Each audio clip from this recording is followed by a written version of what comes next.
Y আছে, কিন্তু এই এক্স ওয়াই তো থাকতে পারবে না। তাহলে এক্স ওয়াই থাকতে পারবে না, এর মিনিংটা হচ্ছে এইটা ইকুয়াল টু আমরা কী ধরতে পারবো, এইটা ইকুয়াল টু আমরা ধরতে পারবো 0। তাহলে এইটা ইকুয়াল টু যদি আমরা 0 ধরতে পারি, তাহলে কে মাইনাস 2 এটাকে ওই পাশে নিয়ে গেলে 0 চলে আসবে, অর্থাৎ কে ইকুয়াল টু কত আসবে, 2 চলে আসবে। সো 2 হচ্ছে আমাদের অ্যান্সার।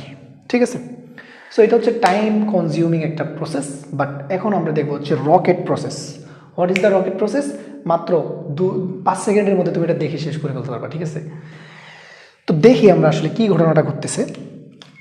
আমরা হচ্ছে প্রশ্নটা এখানে আরেকবার লিখি তোমাদের সুবিধার্থে। X minus 3y 3 whole square plus k x plus 2y minus 1 equal to 0।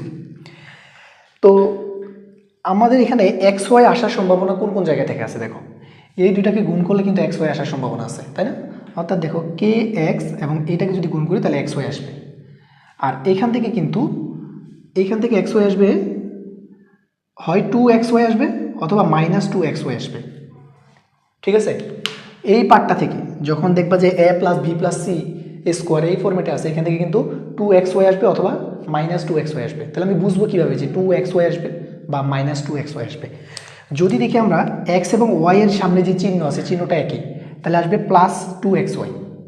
আর যদি দেখি দুটা চিহ্ন ভিন্ন, যেমন এখানে x এর পজিটিভ, y এর হচ্ছে কি নেগেটিভ, তার মানে এখানে চিহ্নটা আসবে কি নেগেটিভ, তার মানে 2xy। তাহলে এখান থেকে আসবে 2xy, আর এখান থেকে আসবে এই কে এক্স এবং ওয়াই গুণ করলে প্লাস কে এক্স ওয়াই। এটা ইকুয়াল টু আমরা কী ধরবো, 0 ধরবো, কারণ এক্স ওয়াই থাকতে পারবে না। যদি থাকে ওটা ইকুয়াল টু আমরা কী ধরবো, 0 ধরবো। তাহলে এখান থেকে যদি এক্স ওয়াই কমন নেই তাহলে থাকবে কে ইকুয়াল টু 0, তাই তো? সুতরাং কে ইকুয়াল টু হবে কত, 2।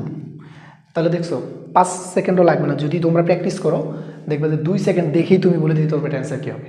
সো